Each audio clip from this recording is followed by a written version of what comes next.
urgent appeal to try to avert what could be a catastrophic war in eastern Congo. African leaders are calling on the rebel group M23 to end hostilities in the Democratic Republic of Congo and then withdraw from Goma. Congo's neighbors meeting in Uganda also say the government should work to resolve the rebels' complaints.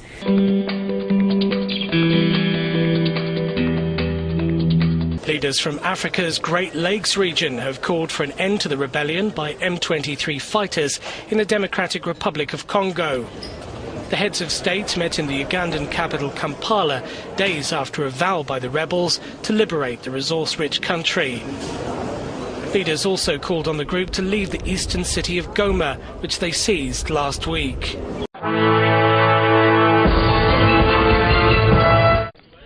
Thanks to their latest victory, the rebels say they're more determined than ever. M23 fighters managed to capture a weapons arsenal belonging to the Congolese army. It's a big military victory. With this arsenal, we're capable of fighting for up to 5 years without replenishing our supplies. The rebels continue their eastward advance. On Friday, there was fierce fighting around the town of Sake. The M23 left a trail of destruction in its wake.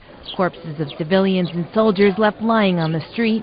Houses destroyed as residents look to salvage what they can. Their goal to take control of Bukavu, the capital of South Kivu.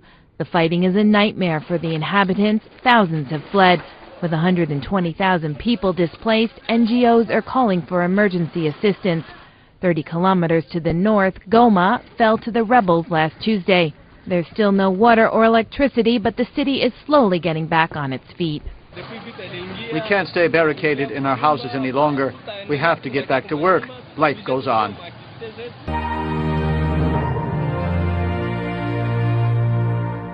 Rwanda rejects allegations that it is backing M23 rebels and insists it's committed to peace. Despite the absences, the summit came up with a plan. M23 stop expanding the war forthwith and stop talk of overthrowing an elected government. The communique also calls on the rebels to leave Goma, pulling back 20 kilometers outside the city with a neutral zone policed by the UN. In return, the government must agree to listen to and address the rebels' grievances. They include the accusation that the government hasn't fully implemented an agreement to integrate the rebels into the regular army. To a lot of observers, this agreement looks like déjà vu. Even if M23 withdraws to its old positions and the Congolese troops move back into Goma, the situation will look pretty much as it did before this latest round of fighting. So, even if this agreement is implemented, it doesn't mean the conflict is over. This conflict is not new.